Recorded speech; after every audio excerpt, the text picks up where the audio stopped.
السلام عليكم ورحمة الله وبركاته. أكم جرتن خبجمتوت ديني الحمد لله أني نجادة أكم اتجران تجرين يجان دبي أكان جرين يخو خيسة نركي سيفين فرمات برباج الرجرة للدجات الأفجرة هلان الرابنان سننجا مكانكو أماف طالب العلم جاء قبضا مكاخي يخان لغاهي مچون فلو أما أنتنا أردي إيشيا خيسة جراد بروم سفكي علوم القرآن في حفظ قرآن برچو تجرة إجولما كوتين أمري كل تربتي بلتي حلالا انت الإسلام تكوجين جارين تري هاتو ملي بلتين تنجتون يرو أماتنا سببهم بيك من نجلا رراتي جرتي قرقو فرو شريع سلاماتي قنا فرمات شريع بربادو في كما خيسان أفه ربين قدان فاسألوا أهل الذكر إن كنتم لا تعلمون ننجئ هاد وراتي جوجين جاللا في قمتشو قدان والإنجراتشات ترسي نمون بروتس جرين كينيا لالاني نورت هوا تران namoonni dur jireenya keenyarraa hawwaa turan arra garuu nu jibbanii nurraa baqatan wanti nu jibbaniif ammoo sabab nuti shari'aa faalleessineef natti fakkaata garuu nu lameen irraa nam rakkoo qab rabbumattu beeka haadha warraa tiyyatan gaafa walitti dabalamnirraa kaasee walittis mufannee hin beeynu ture waliin kofallee wal taphachiisu malee akkasum qur'aan wal qaraasisu malee hamtuun takka nu jidduutu uumamte hin beeytu anaaf isiin biyya suudaan keessatti wal fuunu achumatti jireenya gaarii waliin dabarsinee daa'ima tokkos arganne daa'ima keenyaa wajjin osuma jiruu gammachuu jiraachutti jirruu guyyaa tokko isiin maatii kee yaadeenaan jette anis hayyee dhaqi ilaalii deebi'i je'ee tikeeta mureef isiinis daa'ima sii fudhattee haatee biyyatti galte eega biyyatti galtee maatii sii ziyaarte booda osoo hayyama kiyyan arkatin haatee gara biyya Saudi Arabiyaa imalte wanni kun hedduu na dallansiisus hanga humna tiyyaa furmaata barbaaduuf imala jalqabe intalti takka biyya namaa keessa kophaa jiraachuun waan hamaadha kanaaf bakka isiin jirtutti itti dhaquuf miilaan gara biyya Yaman imale eega Yaman gahe boodaas imala wareegama lubbuutiif nama saaxilutti seene gargaarsa rabbii guddaatii fi deeggarsa maallaqaa jaartiin tiyanaa gooteen gammoojjii hamaa keessa qaxxaamuree Saudi Arabiyaa seene achitti isii walitti dhufnee jiruu haaree eegalle alhamdulillah amata 5 Saudii keessa turree maallaqa hedduu arganne annam duniyaaf dantaa qabuu miti xiyyeeffannaan kiyya guddaan aakiraadha addunyaa irratti rakkadhee borfuul rabbii duratti milkaayuu filadha kanaaf duniyaa dalagannee arganne tanaaf bakka guddaa hin kennin maallaqa nuti qabnu hunda fuudhee isiitti kenne isiin maallaqa saniin maatii isii biratti mannuuf bitti gaaf manni bitamu kan sharxii tokko irratti walii galle ammaaf manni kun maallaqa qabee haa taa'u gaaf biyyatti galle man kan gurgurannee naannoo birooti mana bitannaa jennee walii galle haal kanaan manni kun bitame kana qof osoo hin taane maallaqa argadhuun maatii isiitis ni gargaara isiillee haalan kunuunsa qur'aana fi kitaaba adda addaa qaraasisaa beekumsi isii jaaraa ture yeroo tokko maatii isii waliin yeroo haasoftu isii akkan jettu dhagaye an jannat seeni malee hin heerumne rabbiin nama haadhaaf abbaa naaf caalu naaf kennee jettee bilbilaan haasofti dubbiin isii kun hamiilee guddaa natti hore jaalal isiif qabu naaf dabale inumaa hag dur caalaa isii kunuunsuu itti fufi yoo isiin qur'aana juuz tokko hifziin qabattu dahaba duraan qabdu irratti ka biroo dabalee biteefi akka isiin jabaattee qur'aana qaraatu godhuuf yaalii guddaa godhaa ture tolaan itti oole dubbataa ooluun fedhu rabbi irraa galata barbaada malee faaruu namarraa haajaan qabu tanumaahuu himuun barbaanne garuu namaaf gorsa taha je'ee yaadee dubbadhe in ahsantum li'anfusikum tola namaaf ooluun faayidaan ifumaafi ani dubartiidhaaf kabajaa guddaa qaba akkasuma nama darajaa dubartii beekuu fi dubartii kunuunsee horachuu danda'udha akkasuma jireenya alaaf manaa keessatti akkaan nama ogummaa fi dandeetii guddaa qabudha haadha warraa ofii bakka isiin dadhabdetti humna ta'anii fi waliin jiraachuun darajaa dhiirummaan balleessu kun tola oolummaa ja'ama ammaas ajirii qaba umrii ijoollummaa kootiin kana akkaan baradhu kan na taasise sababa abbaan koo ijoollummaatti narraa aakirameef rakkinni waan naman barsiifne hin qabu gaafa abbaan koo boqotu haati too hiyyummaatti seente ilmi hangafaa ana ture muuxannoo jireenyaa asirraa horadhe rakkinni imala keessatti na qunnamees barumsa naaf dabale alhamdulillaahi rabbil aalamiin kana booda an ka'ee gara biyyaa gale eegaa biyyatti galee booda kiiloomeetira 800 ol imalee ganda maatii isii dhaqe maatiin kiyyaaf maatiin isii haalaan addaan fagaatan imala makiinatiin guyyaa tokkoon wal bira gahuun hin danda'amu akkasitti imala dheeraa kan imalee isaan bir dhaqe ziyaare maatiin isiitis gammadanii hedduu na eebbisan meeshaa manaa kiiloogiraam 800 ta'u biyya alaarraa fe'ee fides manuma isii nuuf bitte kanatti galche gaaf kanarraa hanga baatii afurii nagayaa fi gammachuun mana jaartiin tiyya nuuf bitte kana keessa jiraanne. Baatii afur booda jiruun teenya booroo eegalte. Sababaan anquman qabneen jaartiin tiyya gaariin tun ija natti diimeessite.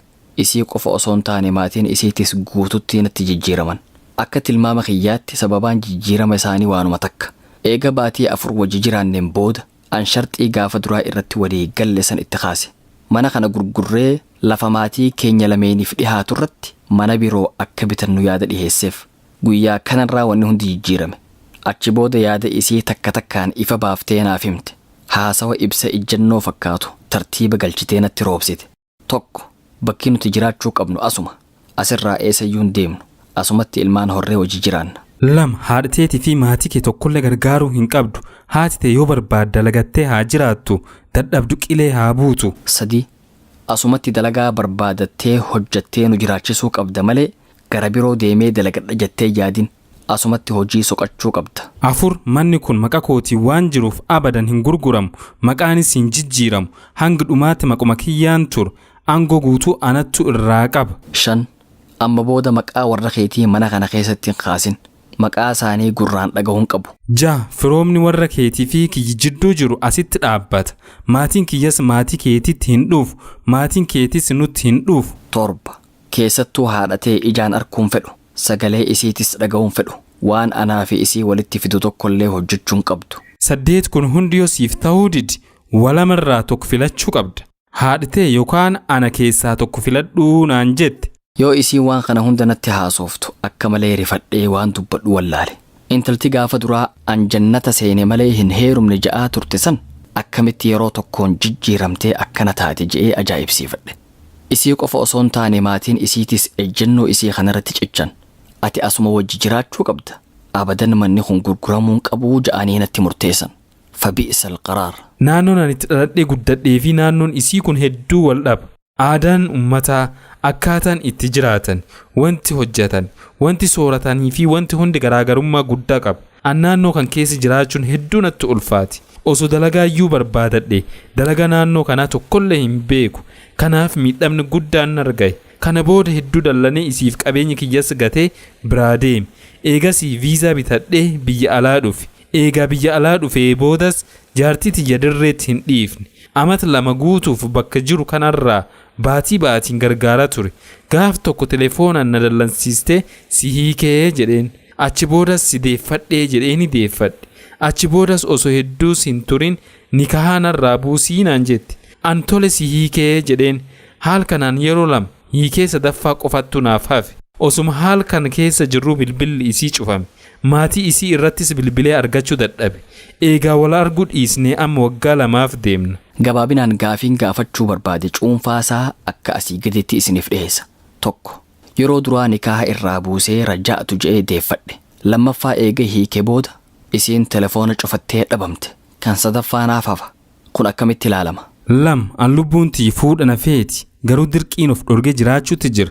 Kanaafoo fedhii lubbuu tiyyaa kanirraa ni gaafatama. 3 fuudharraa garaa murachuun akka shari'aa islaamaatti akkam ilaalama? 4 dubartoonni bultiif na barbaadan haalaan hedduu. Warri dhimma bultii natti haasayu hunda telefoon jaraa bilook ofirraa godha. Kanaafoo irraa gaafatama. 5 shamarran waliin barannu keessa sababaa kootiif tan dhukkubsattee ni jirti. Natti heerumuu waan haalaan feetuuf hedduu yaaddooftee miidhama guddaaf saaxilamte. Kanarratti hoo an gaafatamummaa qaba? Hunda keessan rabbiif jechaan isin jaaladha. Wassalaamu alaikum wa rahmatullaahi wa barakaatu. أخوكم ومحبكم في الله طالب العلم.